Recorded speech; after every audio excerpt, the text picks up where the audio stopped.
Hi everyone, welcome to our show where we talk about all things autism and more. My name is Patricia and this is... I'm Claire. And I'm Irene. And together we want to welcome you to our show. We want to welcome you to our discussion. Feel free, grab a cup of tea or some juice and sit down and chat with us as we talk about all things autism and more.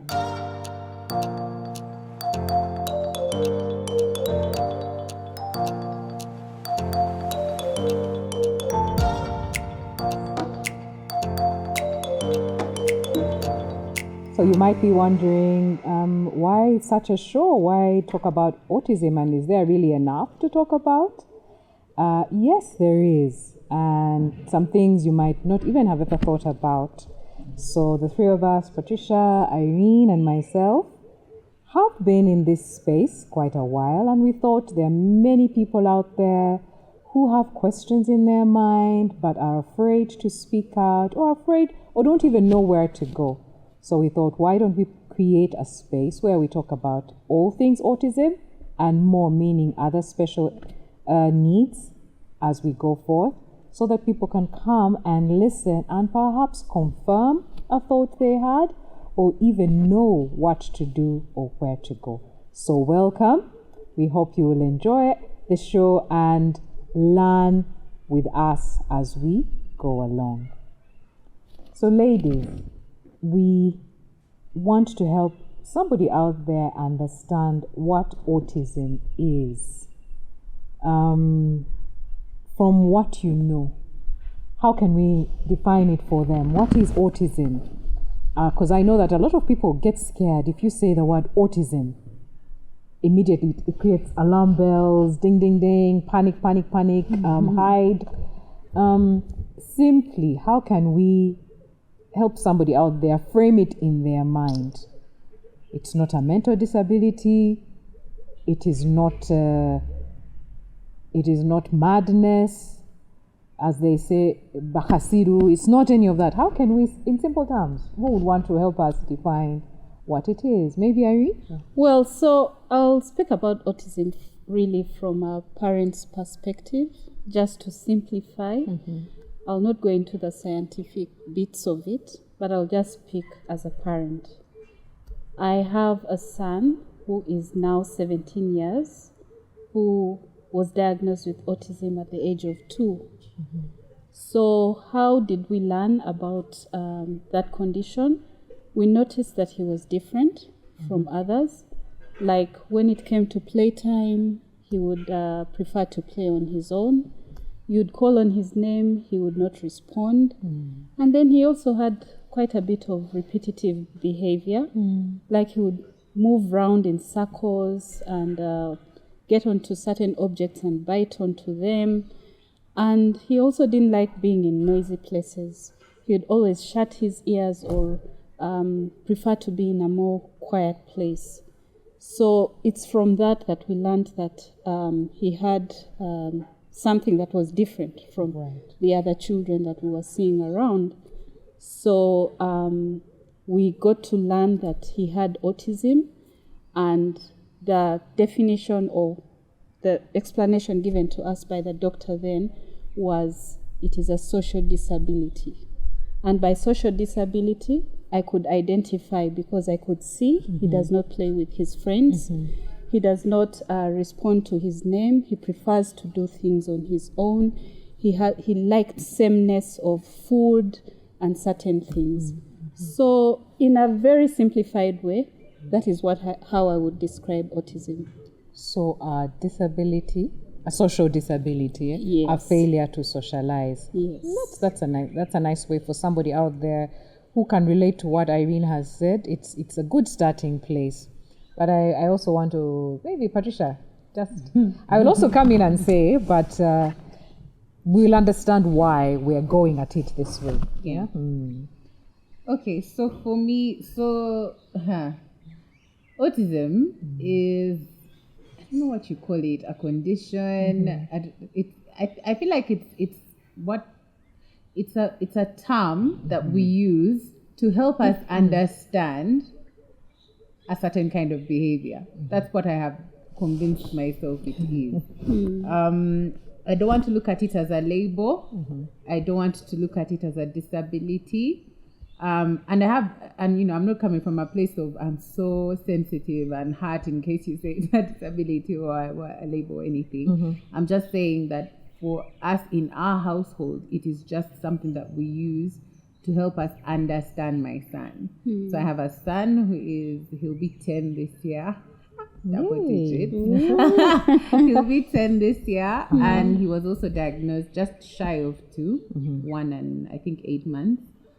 And the way autism presented in him was he was completely nonverbal. So when I say completely nonverbal, I mean he did not say any words. He did not make any sounds. Well, if he made any sounds, they sounded like they were, the sounds you make when your mouth is closed, like they were like grunts. I don't know what those are. Perhaps, I think the grunts and stuff. So he didn't make actual sounds, like his mouth wouldn't open to make sounds. Anyway, I'm overcomplicating. No, it's okay. But the point is, he was nonverbal. He did not speak. He did not say mama. He did not say dada. He did not say food. He did not say juice. He did not say come here. Nothing. And he did not even say anything similar to it. For his first 5 years, there was zilch, like nothing. So that was the first challenge that we recognized in him. So that was the lack of communication verbally. He also had huge challenges with interaction, social interaction. He liked to play on his own. He liked to spend time in his own room. He liked to tippy-toe, though I think that's a thing that most kids do. But so he liked to be in isolation, basically. And later we found that it was because everybody else was too much. Like it was just overwhelming to be in large spaces or in crowded spaces. So obviously as a result, that meant he did not really do well in scenarios like church and parties and what. So we could tell that he had that social, like you've said, social disability. Like it was an inability to deal with too many people and especially people he didn't know. Loud noises. So I think for me now, that's what autism is. It's just a term that we use to understand different behavior, especially behavior of people who have issues with communication, issues with interacting socially with others. And it's also, I think it also helps us with like the learning disability aspect of things. We realized he wasn't able to catch on as fast as others. Yes. Now, him being my first son, obviously that wasn't something I could tell. There was no reference point that he's, learning slower than others. It was something that other mothers would tell me, or like my aunt and other people in my life. So that's what autism is. I mean, I could talk forever. I think that sets us up nicely. So it gives us an understanding of what, it sets a benchmark for what it is really. And I like what you said about not using it as a label. Yeah. Because I think that's what most people are afraid of, that it becomes a label. They don't understand it. And in our society, where there's a lot of a stigma attached to behavior that's not understood, and name calling and everything, we understand why people are reluctant to hear the term autism. But the reason for this show is to demystify some of those myths, to bring you what is real, and to provide even help and support. So you've had Irene is a mother of a 17-year-old boy who has autism, and Patricia has a nearly 10-year-old with autism. Myself, I work in the education sector as a special education teacher. So I encounter children who are on the spectrum. So autism is defined along a spectrum. So define it as autism spectrum, meaning that there are many indicative things along a spectrum for somebody who has that condition. So it's really the way the mind develops, or the brain develops slightly differently from what we consider a normal brain or a neurotypical brain. So someone or a child who first is diagnosed with autism, their brain has developed slightly differently. And it's in the areas, as Irene said, of socialization, communication. Patricia talked about her child, and then the stereotypical behaviors that they tend to have. And that's how we then look at autism. Does the child have autism? Now, before that, there used to be many things that were defined as it, but because it can occur differently, so whilst one child might not be verbal, can't speak, but they can socialize, they like people, they embrace people. Another child on the spectrum or another person might be verbal, but doesn't want any social contact. Some might look just like we do, but they don't understand the innuendos or the meaning behind words in language. Or the behaviors look strange, but we all have our nervous sticks in different ways. Some people tap their feet, some people snap, some people click, some people, even thumb sucking. So it's just that these look exaggerated because they look out of the norm to us.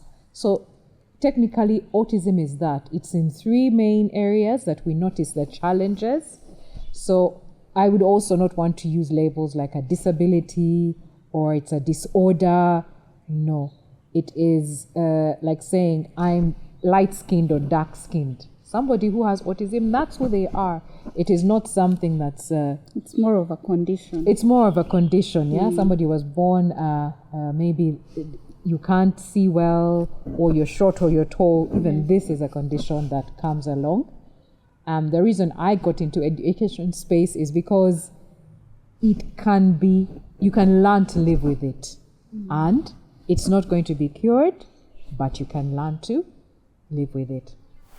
I think that then leads us into another topic. I think as we start our show, what are some of the myths that have come with autism? I think, ladies, that would be a good place to go. Yes. Yeah. What are some of the myths as we go into the show so that somebody out there listening can know that, okay, it's a myth, or people are saying that, but really it is autism and I shouldn't be scared.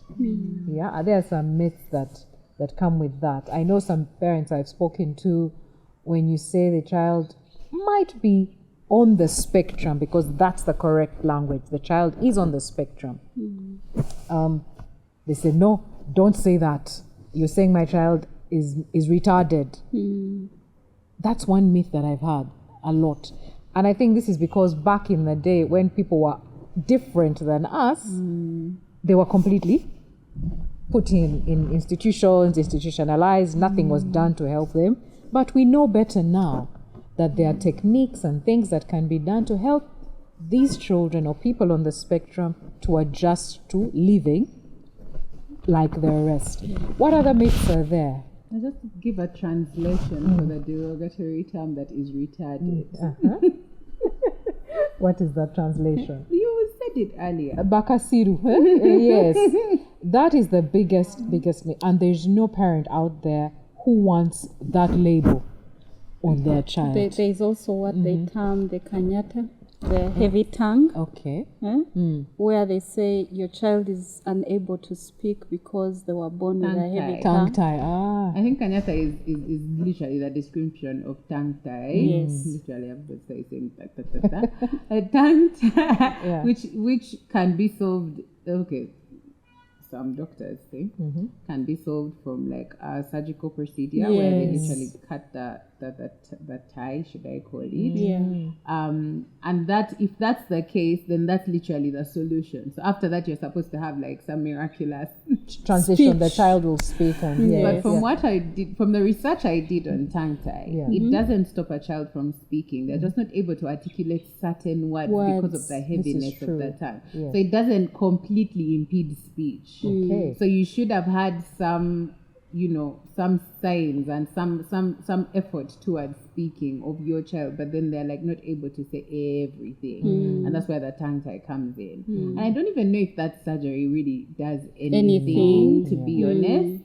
But I don't know, a medical person will tell us.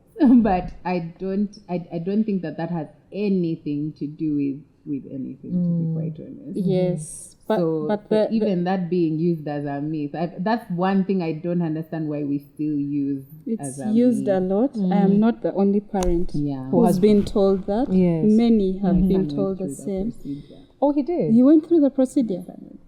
Oh, Yeah, go on. You tell us. tell us. The background story is of course very long. Okay. But let's just say I was that parent that had a list of items that I needed to check off. Okay. So that I could eliminate and so the diagnosis is not, because if it's a solution, if he has tongue tie, let's deal with that and move on. I was so cowardly. I couldn't even be there physically to see my son go through that procedure. And it breaks my heart that he did, but man, it is what it is. So he actually went with his dad to a doctor, like a proper medical professional, talked to him about our fears and suspicions that he had tongue tie. And I was like, okay, fine, I'll just, do that cut very quickly. He looked at him, was like, yeah, I think it's there, So they did the cut, and apparently it was really painful. It must have been very painful and such. And guys, I apologize to you. I'm so sorry for the things you went through. Yes. But yeah, so it didn't do anything. It didn't improve. It's not like he became a chatterbox immediately after that. No, it did absolutely nothing to improve or even decline his condition in any way. So so this is free. Like, I'm literally bearing myself out there for you, dear parent who thinks that tongue tie might be the issue or might be or if you've been told by somebody the child has tongue tie and it will resolve what you're seeing, that's a myth. We are here to tell you some of those myths. Anything else? There are so many myths. There's the idea that if someone has autism, then they have been bewitched. Yes, that's a big one in our society. Yes, that's true. That one really hits home. But I had to come to a place of empathy to understand it. So this is the background for me, what I have deduced. In order for people to be comfortable with something, they have to fit it into a box that they already know. Autism is something that is rarely spoken of or known about by us as Africans and our cultures and our norms. There's nowhere to fit it in. And for most of the things that are different about someone, especially things which are negative or are perceived as negative, like we're saying, if your child is not able to speak, or if your child is, like, if by speak I mean like non-verbal communication, or if your child is behaving in a manner that is not typical, like not like what essentially what is neurotypical, then what happens is our society will now look to other aspects that they understand and try to put them in those. So your child has been muted by like a family member and it's a punishment on you. That's one of the myths of under the whole bewitching thing. Or you are maybe something you did or your parents did and you've been punished, so your child is not going to be a normal child. So that's usually the root under which autism is put into the whole bewitching scenario. So now when I look at it that way, I am like, okay, fine, I get it. They just don't know. They don't know. True. Another myth sits with us parents, the mothers, who tend to think that we didn't maybe handle our pregnancy well. Maybe we didn't eat right, and we start blaming ourselves and thinking that we are the reason our children have that condition, which is totally wrong. Yeah, it's totally wrong. I think so. Mothers start to beat themselves up. Maybe I did this. I didn't know. I didn't take the right vitamins. You can't even remember. I didn't eat right. I had to really rack my brain. I was like, what happened in my pregnancy? Let's first think about, maybe it was a pothole we hit. You say, maybe that time when I fell, that is when it could have happened. Or maybe when I fell ill, even if it was of like a flu or something. Maybe that's when, maybe if I... And yet it is not any of those things. A lot of the research points to it being really the way the mind develops, and research is still ongoing every day, they say if you meet one person who is on the spectrum, you've met just one. Every individual is different. So I think I meet a lot of parents as well who say, they'll say, because when you talk about not being verbal, it's by what age should a child be speaking? So they'll say, me, I spoke at 4 years. And my husband spoke when he was 3. Even this one will speak. So it's not even a myth, but it's a denial, burying your head in the sand. You're noticing these different things and you're burying your head in the sand. So you start to say, apya chika. So on top of that bewitching, there are a lot of people who have that myth. Apya chika, the child will, And if the child is a firstborn, that's also another. They're like, they don't have anyone to play with. Let's just put them in school. Or they're a boy. Or they're a boy, they'll take long. All those are myths. And the reason we sort of, the three of us came up with this idea of coming at this show and speaking vulnerably and, openly about these things is so that somebody out there who's sitting within themselves, they've not even admitted it loudly, but within themselves they have a little twitch that there's something that's a little different, not wrong, but something that's different about my child or this person. We are here for that, so that you'd rather know and then make the right steps to address what is there. I think for me, another one in our society today that's so modernized and so hip and very religious is not that Baumuloka, but let us go and pray. They need spiritual healing. They need deliverance and they'll be healed. We need a whole episode on the faith aspect.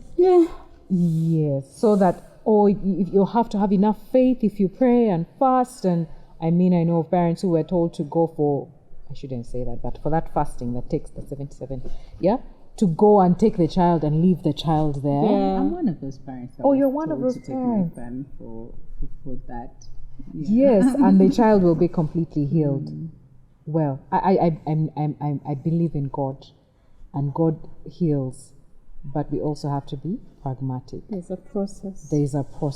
So I have very many thoughts about the faith aspect, but I think the reason why I always jump in at this point is because I look at what has happened to me and my character as a result of having a child with autism, and you can't tell me that wasn't good. Do you get what I mean? Yes. So what man is looking at as something that was meant to break me or something that was brought by evil is something that I am looking at and seeing as a gift from God. There is no way I would be where I am right now and be the person that you have all met if I didn't have a child who had autism. So you cannot tell me that God wasn't in that process. As someone who believes fully in God and his ordering of my steps, so to speak. So I'll say that's where I'll stop for now, because obviously there's layers and layers to eat.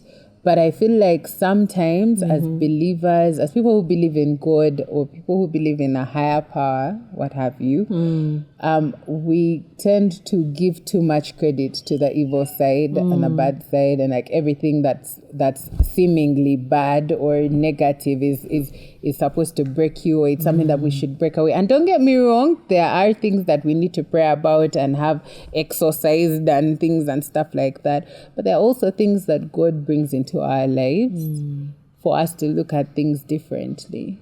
There are certain moments and things we've been through in our lives that God has intentionally brought so that we could pause and stop and reflect and widen our perspective and learn more and all these things. So I feel like be very careful, especially leaders in the church and people of faith. Be really careful about how you go about in these scenarios, not just scenarios of parents with children that have special needs and autism, but generally in life, like if you're truly led by the Holy Spirit, like ask for wisdom. Ask for wisdom about it. Because it can be very hurtful, to tell someone, and you never know, God forbid, but you're the person who's actually making someone live good. Because you're making it sound like they're being punished, or God is not, doing the delivery or that He has promised. Or they're not praying the right prayers, or they don't have enough faith. Otherwise their child would be better. And yet now you're just being a Jonah. Yes, your solution was in your problem. Yes, so that's true. I feel like that's a very delicate scenario when it comes to the faith aspect of things. So our time is up, but we shall finish on this note. So autism is a condition. It's how the mind develops. It's a neurodevelopmental issue, and the causes are still being researched. Some people say it's genetic. Some research points that. Some say it's from our environment. I mean, off camera, we'd spoken about the vaccines. Some people say it's that. There is no one true answer at this moment in time. Research is ongoing. So both genetics and environmental factors like vaccines could be at play in this thing. We don't know. But we will have more time to explore these issues. What are the signs to look out for if you have a young child that seems a little bit different? What are the other myths? And what do you do? What would be the next steps?